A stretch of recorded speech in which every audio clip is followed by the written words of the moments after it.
If governance was not broken, these women would be in jail.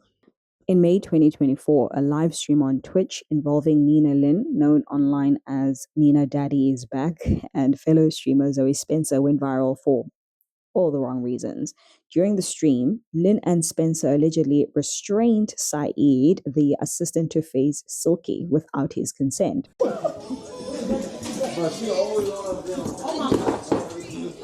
my God. Saeed, come here. I got you. Saeed, come here. No, you can't. No, you can't. 23. No, He's consensual. no, he's not consenting. Yes, he is. He's not even saying nothing. He likes it. Yeah, He's not. give. Oh no. I don't think he wants to. Yeah, stay right there. Stay right there. Hold on. Video footage shows them physically moving him, placing him on a bed, and engaging in sexually aggressive actions, while Saeed repeatedly voiced discomfort and attempted to remove himself from the situation. Adding to the seriousness of the matter, a separate live stream later showed Lynn inappropriately touching Disguised Toast during a professional massage, clearly making him uncomfortable in a public recorded setting. You ready? Yeah, go ahead, Nina. All right. Okay, Fred. Not that bad. I know. Concentrating on the button. Okay, girl. No, Nina. Oh my. Wow, you have the best masseuse, Toast. Good. That was good. Wow, she is so bold. My spine. You love to see it. All right. So bold, so bold. Yep, keep it up. Push. Yep. Good job, Nina. These events are not isolated missteps, but they do reflect a pattern of behavior that raises urgent questions about consent, accountability, and platform governance. The public reaction was swift, with clips circulating across Reddit, Twitter, and other social media platforms, generating a wave of accusations of sexual assault and harassment. The sheer visibility of these incidents on a platform like Twitch underscores the stakes. Live streaming culture amplifies harm, and the consequences of inaction are both social and potentially legal. In both cases, the victims were men, highlighting a persistent bias in society and online culture that minimizes sexual assault against male victims. The gravity of these actions is clear. Regardless of gender, coerced sexual activity is illegal, immoral, and should be treated with the same seriousness any crime of this nature warrants. Yet Twitch's response to these incidents exposes a glaring systemic failure. Twitch's enforcement in the Lynn and Spencer cases have been wildly criticized as inconsistent and inadequate. Initially, the platform banned Lynn for only 24 hours after the May 2024 incident, an action many observers described as a mere slap on the wrist. While Lynn returned, the platform briefly reversed the ban, allowing her back online before reissuing another short suspension. The messaging from Twitch has been contradictory at best, appearing to treat serious sexual misconduct as a minor violation of platform guidelines rather than an actionable offense.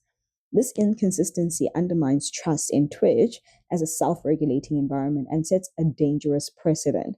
Streamers may perceive that actions which would be criminal in offline settings can be tolerated online.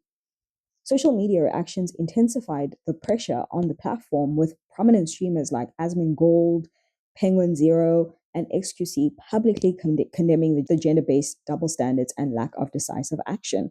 Users observe that while Twitch has historically imposed longer bans for less serious offenses, including explicit sexual content performed consensually or for comedic effect, the response to real-world assault has been minimal. This creates a culture where harassment and assault can be normalized or trivialized, especially when broadcasted for content.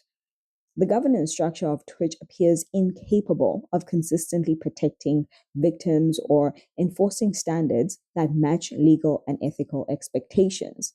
The platform's failure to act decisively not only exacerbates harm to victims like Saeed and Disguised Toast, but also erodes the moral accountability that should underpin digital public spaces. A critical aspect of these incidents is how society perceives sexual assault against men, which differs dramatically from cases involving female victims.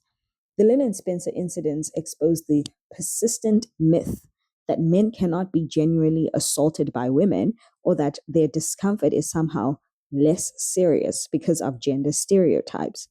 Saeed's repeated expressions of distress, combined with the public nature of the assault, were clear signals that consent was not present.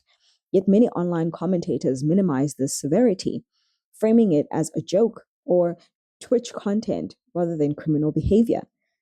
This mirrors a broader societal problem in which male victims of sexual assault often face ridicule, disbelief, or dismissal, complicating their ability to seek justice and support.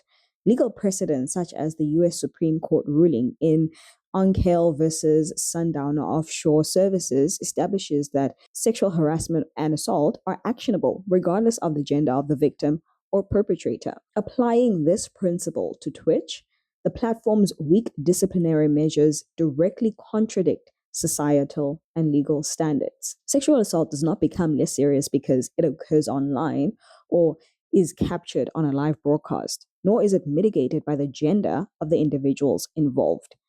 By failing to recognize male victims as equally deserving of protection and recourse, Twitch is complicit in perpetuating harm, reinforcing toxic stereotypes, and normalizing abuse in online communities. The failure to respond appropriately to these incidents reflects structural deficiencies in Twitch's governance. A platform that relies on community guidelines but fails to consistently enforce them is effectively signaling that criminal behavior such as sexual assault may be tolerated under certain circumstances. This undermines the platform's credibility. It endangers users and fosters a culture in which perpetrators feel emboldened.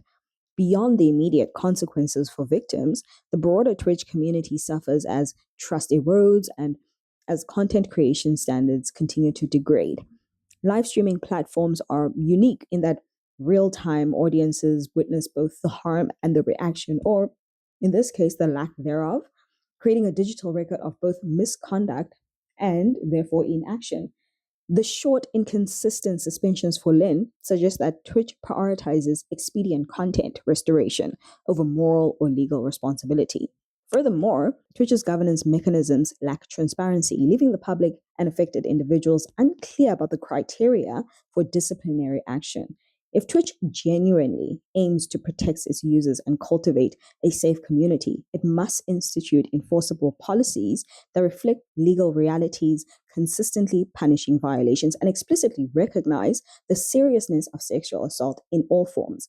The failure to do so transforms serious criminal acts into trivialized entertainment and compromises the integrity of the platform as a digital space. The cases involving Nina Lynn and Zoe Spencer illustrate the consequences of broken governance, both legally and culturally. Despite clear evidence of non-consensual sexual activity, the perpetrators faced minimal repercussions. A one-week ban treated publicly as a vacation, with Lynn already returning to streaming. If Twitch functioned as a responsible authority aligned with both law and ethics, these actions would trigger permanent bans and support legal recourse for the victims. Saeed and disguised hosts have documented evidence, they have social media testimony and precedent from the US sexual harassment law, meaning that they could, if they wished, they could pursue legal action to hold the perpetrators accountable. The broader lesson extends even beyond Twitch.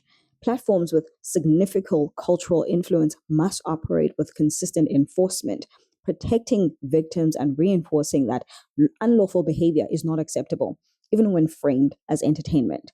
Failure to do so not only harms individuals, but perpetuates a systemic bias, and it diminishes the credibility of online communities. So, Saeed, you have a case here that you could pursue if you do so wish. The law is clear, the evidence is present, and the moral imperative is undeniable.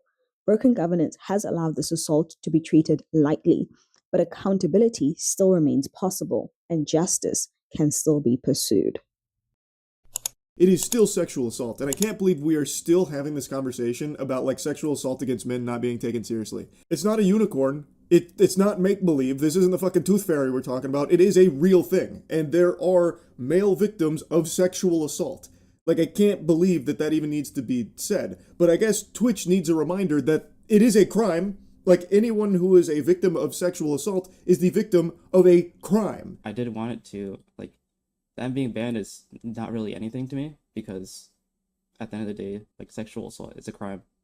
And people that say that it's not sexual assault, I don't know what you think sexual assault is, or anything like that, but I don't know what to tell you. Like, as a person that's literally dealt with sexual assault previously, it has taken a lot, like a large total on my head. I've dealt with something like this before, and I didn't want to. When I dealt with it originally, I was working at a job, and it was a gym, and I told my boss about it, and all he did was make jokes about it. And I tried to talk about it a lot more, and I didn't want to tell my parents. And it did affect me a lot. And this situation did bring back those memories.